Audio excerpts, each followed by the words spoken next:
네, 복잡한 투자 쉽고 명쾌하게 투자의 재발견 함께하고 계십니다. 계속해서 ETF 수익률을 통해 글로벌 시장의 동향을 알아보는 ETF 머니 무브 시간인데요. 이 시간 이지스탁 이지은 대표 함께합니다. 안녕하세요. 안녕하세요. 반갑습니다. 자, 한 주간 우리 시장, 글로벌 시장에 대한 동향을 ETF를 통해서 살펴볼 텐데요. 미국부터 한번 가볼까요? 네, 글로벌부터. 네, 미국 시장은 전반적으로 좀 양호한 흐름을 보였던 것 같습니다. 특히 이제 테마성의 종목들 첫 취임 첫날에는 이제 테마주의 성격으로 뭐 우주 항공이라든지 이런 쪽의 종목군들이 굉장히 시세 흐름이 강했는데 그 이후에는 기술주들이 역시나 다시 한번 시세 흐름을 좀 강하게 이어가는 모습들을 보여줬고요. 스타게이트라는 이 합작 법인 네. 설립이 사실 우리나라와 미국 굉장히 좀 영향력을 크게 행사를 했습니다. 오픈 AI, 오라클 그리고 손정희 회장의 소프트뱅크가 네. 이제 합작 법인을 설립을 해서 4년 동안 총 500억 달러의 투자를 AI 데이터 센터 쪽으로 하겠다, 인프라 투자하겠다라고 이야기를 했는데요. 그와 관련돼서 미국 쪽의 ETF 상품 쪽에서도 그와 연결고리가 있는 상품들이 좀 굉장히 높은 수익률을 보였고 또 넷플릭스가 네. 이번에 진짜 좋았습니다. 그래서 실적이 워낙 뛰어났기 때문에 이번에 ETF 상품 중에 1위를 차지하는 또 기염을 토하기도 했고요. 오징어 게임 2의 효과를 좀 톡톡히 보지 않았나라고 생각이 듭니다. 그래요. 이번 넷플릭스에 대한 실적 엄청 잘 나왔고 보면은 원자재 쪽이 좀 눈에 좀 많이 들어옵니다, 확실히. 네, 일단 특히 우라늄 같은 경우에는 지금 원자력, 우리가 그전에는 원전 같은 경우에는 위험해서 좀 회피하는 부분들이 많았는데 네.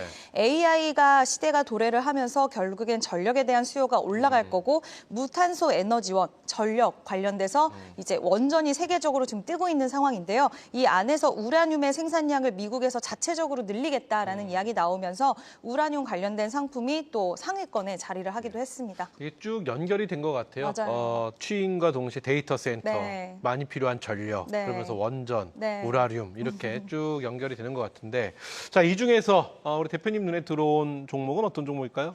네, 사실 그 동안 계속해서 뭐 기술주 관련된 이야기, 데이터 센터 관련된 이야기 많이 드린 것 같아서 오늘은 좀 넷플릭스 관련돼서 한번 이야기를 해보려고 합니다. 실적이 어마어마하다고 들었습니다. 네, 실적이 정말 어마무시하고요. 뭐 주가의 상승세도 어마무시한데 결국엔 오징어 게임 2의 효과를 받고 가입자 수가 4분기에만 굉장히 많이 늘어났는데요. 일단 4분기에 1,891만 명이 늘어났고 총 가입자 수가 3억 명을 돌파를 했습니다. 근데 이제 여기서 멈추는 게 아니라 지금 미국과 캐나다 쪽에서 요금제를 인상한다고 밝혔고요. 4분기 실적도 좋았는데 2025년 실적에 대한 가이던스도 긍정적으로 전망을 하면서 시장에서는 굉장히 넷플릭스를 좋게 보고 있고 또 아쉬운 건 우리나라까지 그 훈풍이 이어오지는 못했지만 넷플릭스의 이런 상승세는 좀 지속 유지가 되고 있는 모습입니다. 그래요. 우리나라에서도 넷플릭스 요금제를 좀 조정을 했잖아요. 광고가 들어감으로써 좀 이렇게 가격을 다운했는데 그러면서 가입자 수가 확 는 듯한 뭐 그런 느낌도 있었습니다.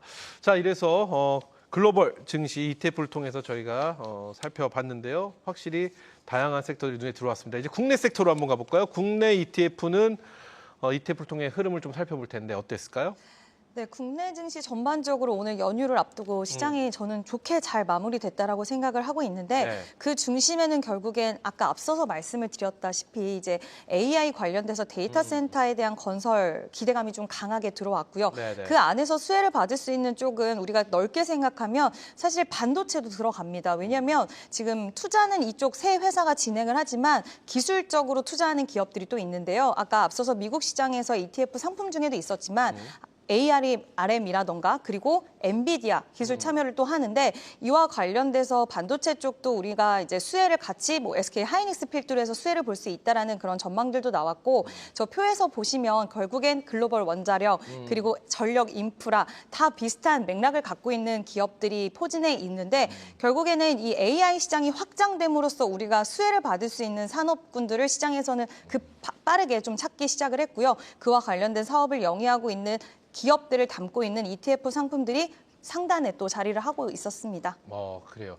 오랜만에 반도체 후공정도 보는 것 같고 엔비디아 관련해서에 대한 종목들도 오랜만에 보는 것 같고 근데 누가 뭐라고 그래도 결국은 우리 시장은 전력 인프라인 것 같습니다. 맞습니다. 그렇죠. 데이터 센터에 우리가 가장 수혜를 볼 수 있는 게 무엇이냐라고 했을 때 표면적으로 보이는 게 확실히 전력 인프라거든요. 네.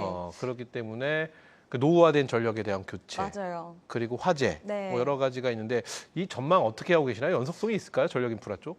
확실히 있다라고 보고 있고요. 지금 증설을 계속해서 기업들이 하고 있는 이유는 네. 사실 이 주기가 사이클이 굉장히 길기 때문에 이번에 빅사이클이 찾아왔기 때문에 이제 끝나가는 상황이면 절대 증설을 하지 않을 텐데 이제 앞으로 더 많은 수요가 일어날 거라고 예측을 하기 때문에 굉장히 많은 투입을 해서 돈을 투입해서 증설을 하고 있다라고 보고 있고요. 네. 보통 주기가 10년 이상이라고 합니다. 근데 지금 시작된 지 한 2, 3년 정도밖에 되지 않았기 때문에 앞으로 남은 시간 많이 있다라고 점쳐지고 있고 지금 이 AI가 이번에 트럼프 정부가 들어서면서 트럼프 정부는 AI 시장을 미국이 최고로 만들겠다라고 했는데 그 전에 바이든 정부는 약간 뭐 안보라든지 이런 약간 좀 위험성에 대한 우려를 계속했다라고 한다면 트럼프는 투자라든지 계속 밀어붙이는 쪽에 정책을 펼치고 있기 때문에 아마 AI에 대한 발전 속도는 더욱더 가속화가 될 거라고 생각이 들고요. 그렇다 보면 전력에 대한 수요는 자동적으로 엄청나게 그렇죠. 올라갈 수밖에 없기 때문에 이 구조는 당분간은 저는 지속될 거라고 보고 있고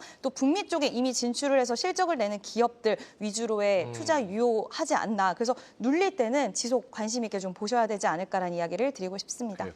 데이터 센터, 결국 빅데이터잖아요. 네. 전 세계에 있는 가장 강하고 큰 빅데이터, 그러니까 데이터들을 우리가 모으겠다. 그러려면 굉장히 많은 전력이 필요할 것 같고 거기에 우리 기업들, 저는 그러면 이렇게 한번 좀 비교를 해보고 싶어요. 이 한동안 좀 지속성, 연속성이 이어질 것 같다라고 말씀하시는데 이게 지금 조선의 어떤 연속성, 왜냐하면 이 사이클도 제가 네. 좀 들여다 보니까 30년 주기라고 하더라고요. 이 네. 교체를 맞아요. 해야 되는 시기가. 근데 이게 훨씬 지나서 지금 50년이 됐다고 하더라고요. 그래서 맞아요. 언제 끊어줘도 이상하지 않은 그런 상황이기 때문에 지금은 딱 시기는 맞다라는 이야기가 나오는데 조선만큼 좀 긴 호흡으로 갈 수 있을지가 궁금한데 비교했을 때는 이 비교가 가능하진 않겠지만 어떻게 좀 비교가 될까요? 일단 저는 트럼프 정부 행정부에서 가장 좀 수혜를 볼 수 있는 쪽이 전력과 조선이 거의 탑픽이라고 생각을 네네. 하고 있는데 뭐 산업의 사이클은 두 개가 다를 수밖에 없겠지만 그래요. 일단 똑같이 지금 시장에서 보는 건 전력도 그렇고 조선도 그렇고 노후화된 전력망 교체 그리고 조선도 지금 노후화된 선박 교체 흐름이 같이 그렇죠. 사이클이 찾아왔기 때문에 이와 관련돼서 쉽게 그 주기가 끊어지지는 않을 거라고 보고 있고요. 네. 양쪽 모두 다 지금 이제 거의 뭐 개화 시점은 아니지만 그래도 어느 정도 진행은 됐지만 아직까지 남아있을 수 있는 여력이 많이 있고 또 트럼프가 당선이 됐기 때문에 더 기대할 수 있는 그래요. 요인들이 많다라고 생각합니다. 속된 말로 먹을 폭이 좀 있다. 이렇게 좀 확인해 보겠습니다. 자, 그러면 이 중에서 우리 대표님 눈에 들어오는 종목은 어떤 종목일까요?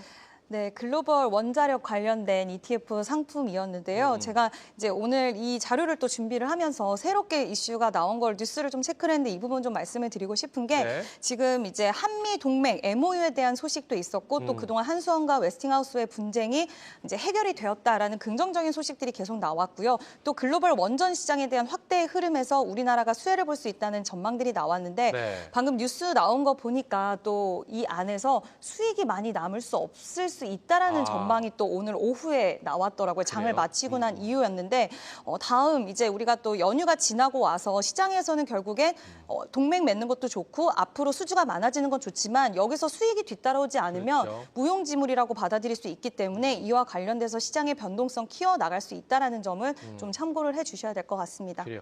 혹시 뭐 이런 저런 것이 불안하면 앞서 말씀해 주신 좀 안전한 우리가 네. 먹을 폭이 좀 남아있다고 예상하는 네. 이런 쪽으로 접근하는 것도 나쁘지 않지 않을까 생각해 봅니다. 자, 그럼 다음 주부터 이제 연휴, 우리 설 연휴 시작입니다. 까치랠리가 아쉽게 오지는 않았지만 연휴 시작하고 그 다음 주 우리 시장 전망 어떻게 하고 계실까요?